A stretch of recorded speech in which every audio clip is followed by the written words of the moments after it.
eviction cases in our courts. All of this adds to the record homelessness in New York City. While state action is needed to spur needed housing production, there are also important efforts that the city must take on its own to address these challenges and keep New Yorkers in their homes. That's why the council passed legislation to not only remove barriers to the City FEP's housing voucher program for New Yorkers in our shelter system, but also ensure it can be a lifeline to families facing eviction and on the brink of homelessness. We advanced these bills in response to months of inaction from the administration as the city's shelter population grew to record levels. When we consider the lack of housing investments in the mayor's proposed budget, coupled with last night's rent increases for rent-stabilized units and existing housing pressures, further inaction will only result in more New Yorkers being evicted from their homes, displaced from their communities, and forced into the city's already stretched shelter system. There have been too few efforts by the administration to intervene in the eviction crisis and prevent New Yorkers from losing their homes.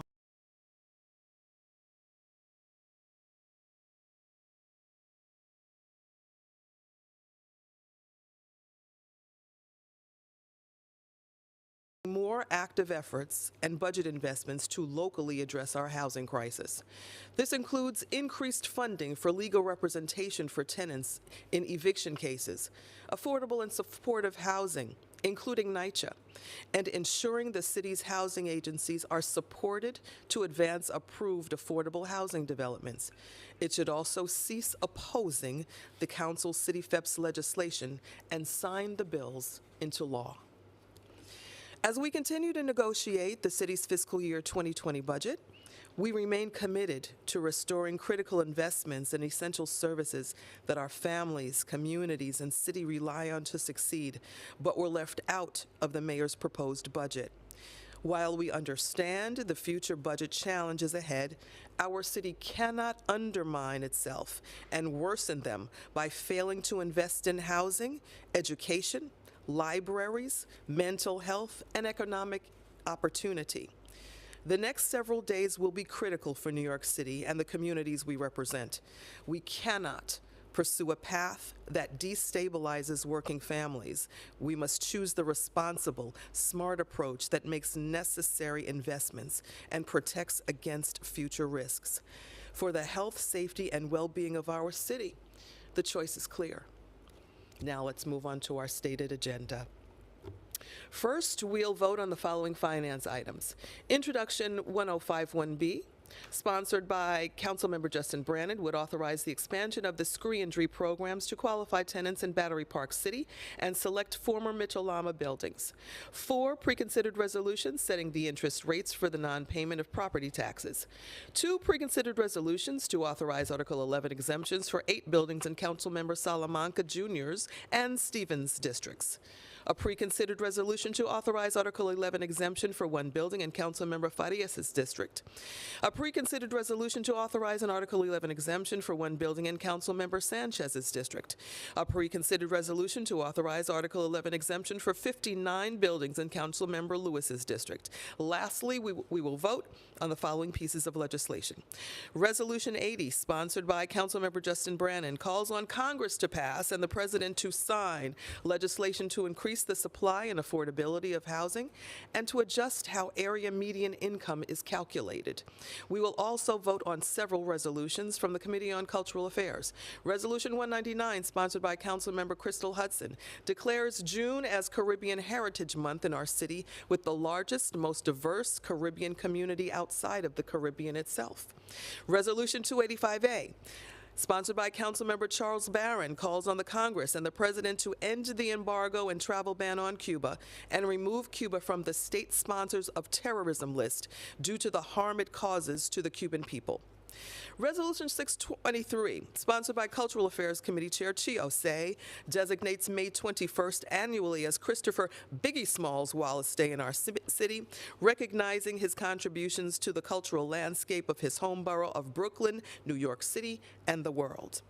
Resolution 624, also sponsored by Chair Osei, designates July 8th annually as Reggie Combat Jack Osei Day in our city, honoring his multifaceted contributions to hip-hop and culture as a lawyer, executive editor, pioneering podcaster, and of course, Councilmember Osei's dad. And Resolution 645, sponsored by Councilmember Kevin Riley, designates June as Fatherhood Recognition Month annually in our city, honoring the contributions of fathers and father figures to families and communities. Next are several bills from our Parks and Recreation Committee. Preconsidered legislation sponsored by Parks and Recreation Committee Chair Shekhar Krishnan would co-name 112 streets, thoroughfares, and public places based on the requests of communities and council members. Introduction 227A, sponsored by Councilmember Gail Brewer, would make the biographical information of any person or entity for whom a street, park, playground, or city-owned facility is named publicly available on the city's website, and I now invite Councilmember Brewer to come forward and speak about her legislation. Thank you very much, Madam Speaker. And the reason I'm here is I have to say I was around for 9/11 as an example. And after 9/11, we went to a lot of funerals. And after the funerals, to the credit of the then mayor and administration, we put up a lot of co-naming signs on lamp streets. And I have to say an example, my predecessor, Helen Rosenthal, her brother was killed in 9/11, and I remember going to 72nd Street with her mother and her family and putting up a sign. To this day, I don't think, as an example, Josh Rosenthal, her brother, people don't know who he was. And of course, there are famous people, and then there are people who just are everyday New Yorkers who did a great deal in their community. Example, the list that we are passing today. So for years, I wanted to be sure that people know this, because I think that when you go by, you see a sign, you want to know who it is, and this is why we're passing this bill. I want to be very clear that the material, as I understand it, hopefully will be on the municipal library website. That's where I hope it ends up. This particular list will go back to 1990s, and hopefully we will go even further. I'm a real supporter of our history. I'm a real supporter of our archives, and I think this is one example where we can make sure that people know our history by the many, many individuals who are not well known but who contributed so greatly to our history. Thank you very much, Madam Speaker. Thank you so much, Councilmember. Thank you, Councilmember Brewer. And Introduction 7A, sponsored by Deputy Speaker Diana Ayala, would codify free youth memberships for the city's 36 recreation centers operated by the Department of Parks and Recreation into law. Currently, the city offers discounted memberships to seniors, people with disabilities, and veterans as well. Next, a bill from our Youth Services Committee, Introduction 54, sponsored by Councilmember Farrah Lewis, would require the Department of Youth and Community Development to include financial empowerment education in its youth employment and runaway homeless youth programs. She's here. I invite Councilmember Lewis to come forward and speak about this important bill. Good afternoon, and thank you, Speaker Adams, for the opportunity to speak about Introduction 54 that we'll be voting on today. Introduction 54, local law to amend the administrative code of the City of New York in relation to financial literacy, education, and the Department of Youth and Community Development programs. I am not naive enough to believe Intro 54 will solve poverty and economic inequality. It is a local law that will give young people a chance to understand and comprehend the economic system. Trainings include instruction on personal finances, including banking, budgeting, credit, debit, savings, investments, and taxes. This bill is a step in the right direction to end intergenerational poverty, to build a more inclusive economy, providing real economic opportunities for all, but it requires collaboration and intentionality. Our city funds and curates programs that support our youth and children, usually focusing on athletics, wellness, career building, workplace, soft skills, summer youth employment. However, we are over overdue for a focus on the financial and fiscal toolkits youth need in order to become productive citizens. Just like athletics and arts, financial literacy is a measure of training that begins a life of understanding. My hope is to support the administration and youth-centered agencies as they construct courses and programs that will provide the skill building our youth need for economic stability and success. Thank you so much, Speaker Adams. Thank you, Councilmember Lewis. From the Public Safety Committee, Introduction 1001A, sponsored by Councilmember Lynn Schulman, would permit enforcement agencies to fine commercial property owners who lease to unlicensed and unlawful sellers of marijuana or tobacco products. I invite Councilmember Schulman to the podium to speak about her legislation. If you need the box. I need the little box. Thank you. Now everybody can see me, yay. Before I do this, I just want to thank Councilmember Brewer for her bill, which I'm a co-sponsor of. My late partner was a lieutenant in the Emergency Medical Services, has a street co-named for her, and now people will know her contribution, so thank you. Thank you, Madam Speaker. As many of you know, we've seen a proliferation of illegal weed shops throughout the city. These shops are unregulated. They're selling adulterated products, they're selling to minors, they're evading sales tax, and they are oversaturating the market for legal cannabis shops, many of whom were impacted by the prohibition of cannabis, making it nearly impossible for legal shops to flourish. That's why I'm extremely proud that the Council will be voting on Intro 1001B this afternoon, which will create a penalty structure to hold landlords accountable for knowingly leasing commercial premises to illegal businesses such as unlicensed weed shops and e-vaping shops. Landlords will receive a warning on the first offense, and if upon second inspection it's determined that the business is still operating in the commercial premise, the landlord will be issued a fine of $5,000 and $10,000 for each subsequent offense. Our hope is that this legislation will incentivize landlords to do the right thing and keep our communities safe by only leasing commercial space to legal, licensed businesses.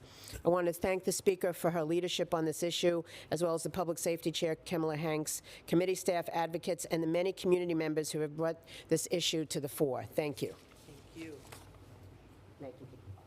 I'm going to keep the box right here. I'm just going to stand behind it. Thank you, Councilmember Schulman. Introduction 551B, sponsored by Councilmembers Kritzel Hudson and Carlina Rivera, would authorize the city to establish or fund unconditional guaranteed income programs for certain eligible low-income families and individuals. It will set up a framework for such programs to preserve participants' access to public benefits to the greatest extent possible and provide data for the purpose of analysis and policy making. I invite Councilmember Kritzel Hudson to come forward and speak about this bill. Thank you, Speaker Adams. Today I'm honored that the Council will pass Introduction 561.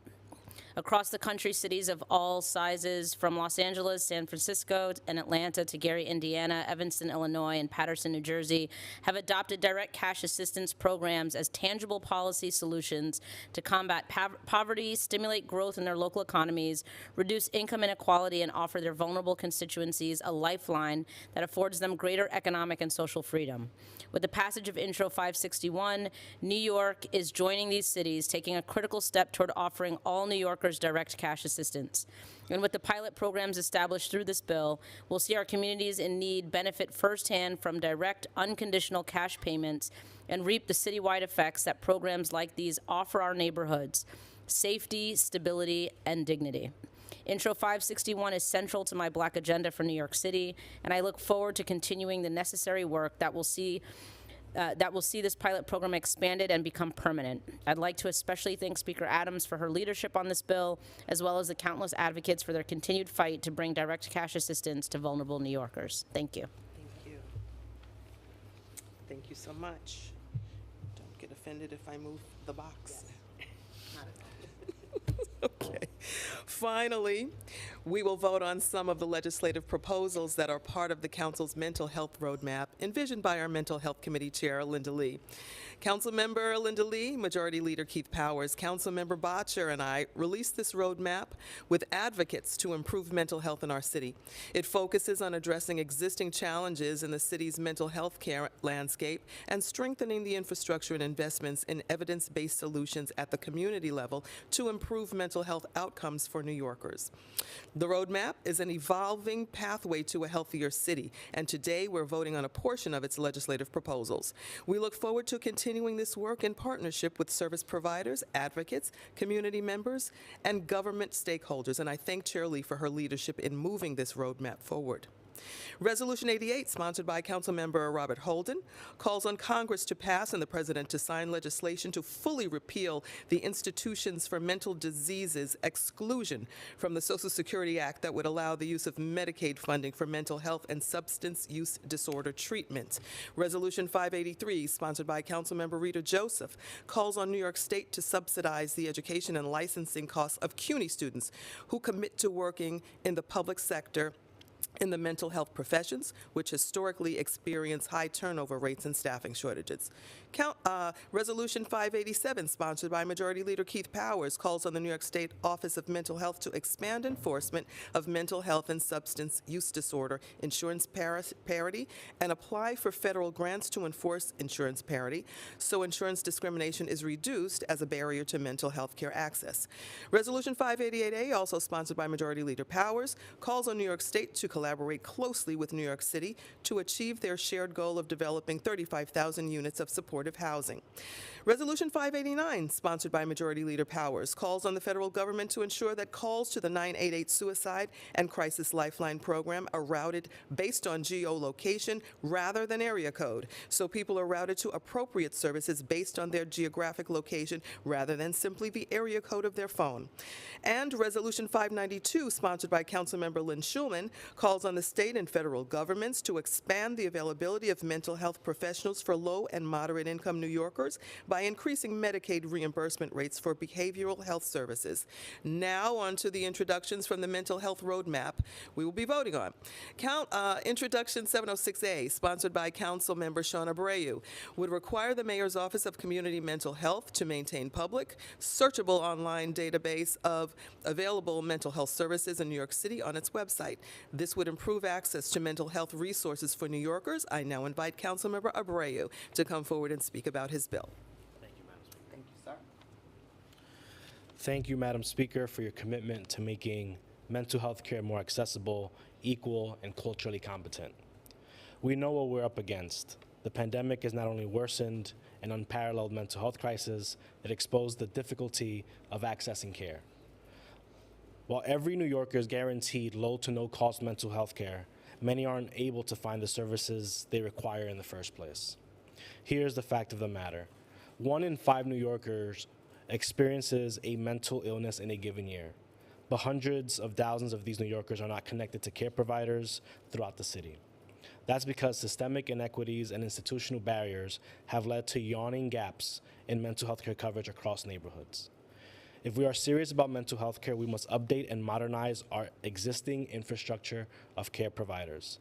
The Office of Community Mental Health has a wide-ranging online database of mental health services. However, it is very cumbersome and complex to navigate.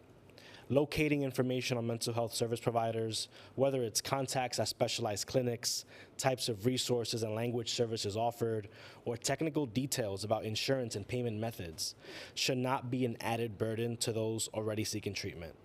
This portal will now be transparent and user-friendly, allowing patients to compare and search for providers that fit their care requirements. I am so proud to be part of a council that is prioritizing mental health and working to get the services, resources, and care to those that need it the most. The small things matter, and we cannot wait any longer to take any action on this crisis. We'd like to thank the Speaker for taking this action head on. Thank you, Councilmember Abreu. Introduction 1006A, sponsored by Councilmember Eric Botcher, would require the Department of Health and Mental Hygiene to develop and implement a public awareness campaign and conduct outreach on mental health and behavioral health programs in New York City that provide low-cost and no-cost services, specifically to those who do not qualify for health insurance based on federal guidelines. I now invite Councilmember Botcher to come to the podium and speak about his bill. Thank you, Speaker Adams. The City Council's mental health roadmap is a very, very significant document. And in it, as you've seen today, we focus on so many areas that have been neglected for so long, calling on the federal government to end the policies that were put in place to intentionally shut down inpatient mental health services, addressing the huge shortage of social workers and mental health workers, which is one of the biggest problems we're facing right now, funding programs, but not having the people to work at those programs. My legislation will require the city to do outreach and education about the services that are available with respect to behavioral health that are being underutilized. Given the magnitude of the crisis that we're facing, we should not be leaving money on the table. We should not be leaving services on the table. Every New Yorker should know that there are behavioral health resources available to people insured or uninsured. That message isn't getting out. So that's a key part of this roadmap. I'm very thankful to Speaker Adams for your leadership on the issue of mental health. After many, many years, we're finally, I believe, giving this issue the attention that it demands, and that is in no small part due to your leadership, Speaker Adams, Chair Lee, and all my colleagues at the City Council. Thank you very much. Thank you so much, Councilmember Botcher, and you're continued being a champion for this issue, for this council. Thank you. That concludes our stated agenda, and with that, we will take on-topic questions first. Hi, Speaker. What's the timeline right now with the city budget? Where are you guys right now? Sorry. This is kind of a topic. This is just about the bill. Legislation. Anything? The unconditional cash bill, as I'm reading it, it says like the city may do this. I mean, is there buy-in from the administration yet? Are they going to? And then which agency would run it? Do we have anyone to speak on that? You want to speak on that, Crystal? Briefly. So the bill actually allows the city the permission, if you will. It makes it legal for the city to actually do this, to have a cash assistance program. So that's the mechanics of the bill is actually legalizing or allowing the city to actually do it. So part of the bill is also a pilot program that's included, and that pilot program would be run and implemented by the City Council. What would be implemented? The pilot program? Oh, by the City Council, yeah. By the council, yeah. Thank you. What would that pilot program look like, or is that a kind of to be determined thing? Like, can you kind of elaborate on how this would look?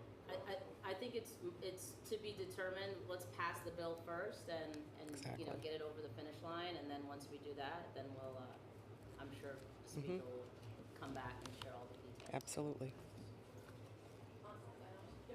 Speaker, for the mental health roadmap legislation, when the work is done, you pass as many bills as you possibly can. How do you believe this roadmap will impact the city in a real and practical way? What do you want the legacy of this roadmap to hold?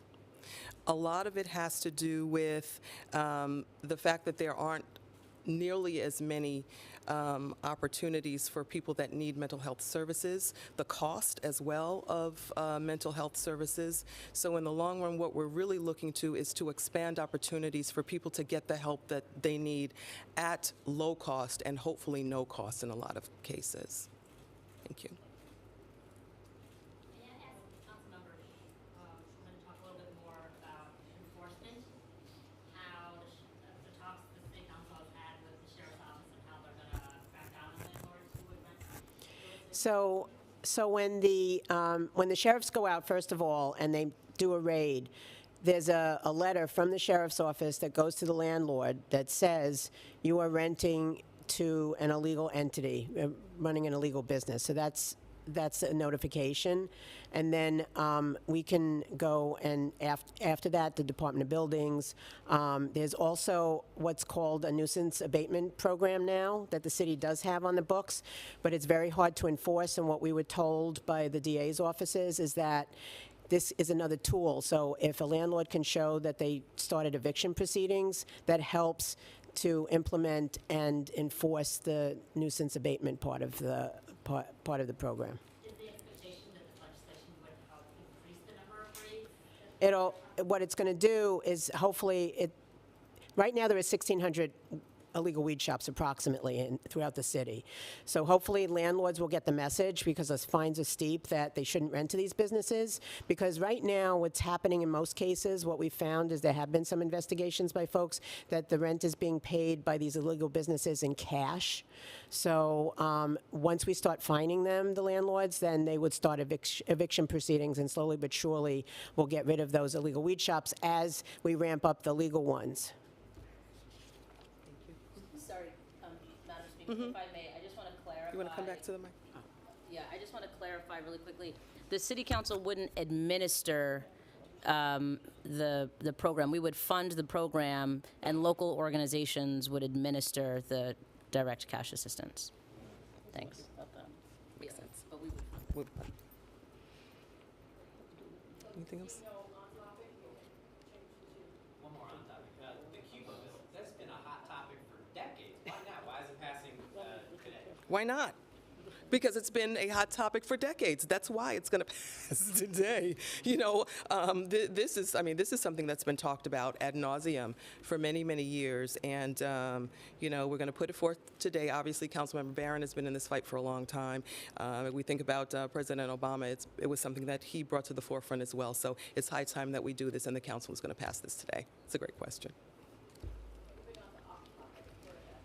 On the city budget, do you have a timeline? Also, where do you think the city hall side and city council will be able to come to an agreement first? And where do you think some of the harder portions, I know they talked about cuts, you guys want to restore those cuts. Where do you think will be kind of the crux of disagreement that will drag out into, you know, the final deadline? Yeah. Well, the quick answer is that negotiations, of course, are still ongoing. The mayor's proposed budget did leave out a lot of funding. So many essential services for New Yorkers that we're focused on restoring right now, and that really is the brunt of the negotiation. The restoration piece.